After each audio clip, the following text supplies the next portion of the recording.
Hello everyone, my name is Ariel Maharukin, and for my Physics 133 class for the 6th lab, we're going to be experimenting with Charles's law. Now, as usual, I have my lab material sheet right in front of me, the gray meaning what is provided in our lab kit, and then the red are materials that we need to provide ourselves. I have the material list, and then the procedure, and then we only have one data sheet for this lab. And then we move on to our workbook, which is what I hand wrote in my notes. We have table 1 in our pre-lab questions, and then table 2. And then this is table 3. This is the one data sheet in the lab.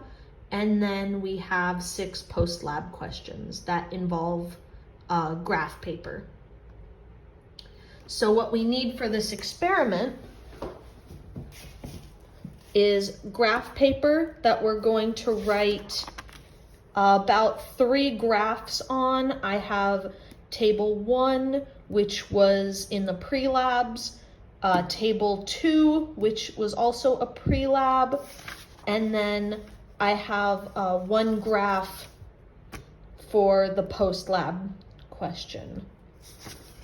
So that graph paper is really important. And then of course our pencil, eraser. This is my lab answers. These are my pre-lab, lab, and then post-lab. That is continued on the back. And then we're gonna need a syringe with a cap on it. We're gonna need a styrofoam cup, our thermometer, and then I like to draw really straight lines on my graph paper, so I included a ruler. It's not on like the official inventory sheet, but I like to use a ruler when I draw my lines. And basically, this experiment's pretty straightforward. So we're gonna take our syringe and we're gonna measure using our thermometer. Let me get it out real quick. Using our thermometer, we're just gonna measure the air. So we're just gonna literally just stick it up like this. And then after about 30 seconds, oh, and you need a timer. I'm using my cell phone. So I use my cell phone as my timer too, so that's just included in that.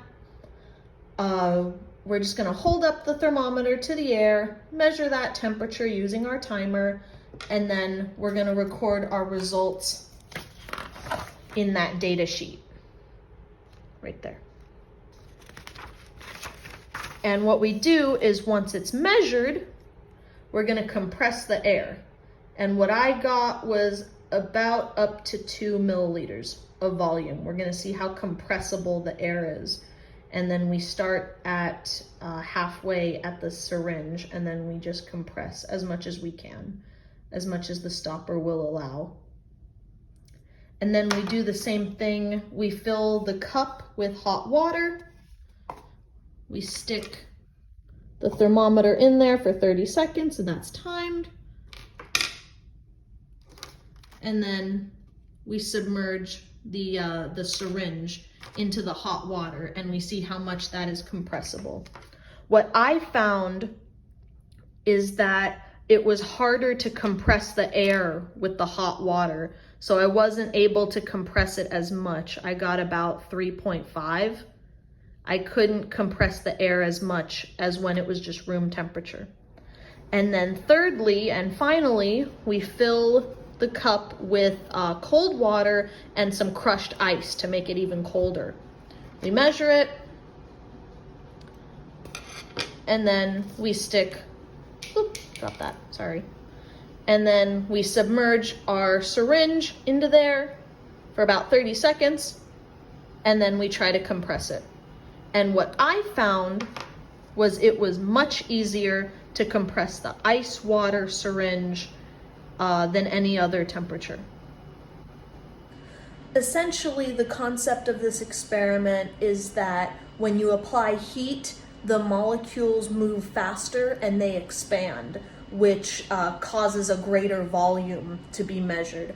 And then the opposite, when they're cooled down, they slow down and they tighten up, so they take up less volume. That's the concept of Charles's law. We also dive into a little bit about the concept of absolute zero, which is basically just 0 Kelvin. It is the coldest temperature that you could possibly reach, because Kelvin is the most minute way to measure temperature, and it's basically, it's only really a concept because absolute zero hasn't really been reached yet because it's just that cold. Basically, it's the concept where particles just completely stop moving, and because of that, it's very hard to achieve. We did calculate a quick % error, and really the only way to make this experiment more accurate is to just use more insulated materials, maybe use like an independent lab that is made to control heat a lot better, because these are just regular syringes, and then it's a regular thermometer. It's not like the most accurate thing in the world, but it gets the job done for what we want. But this experiment was really fun. It was pretty straightforward, and just learn the concept that heat makes gases expand and cold makes them compress. So I hope you enjoyed, and I'll see you next time.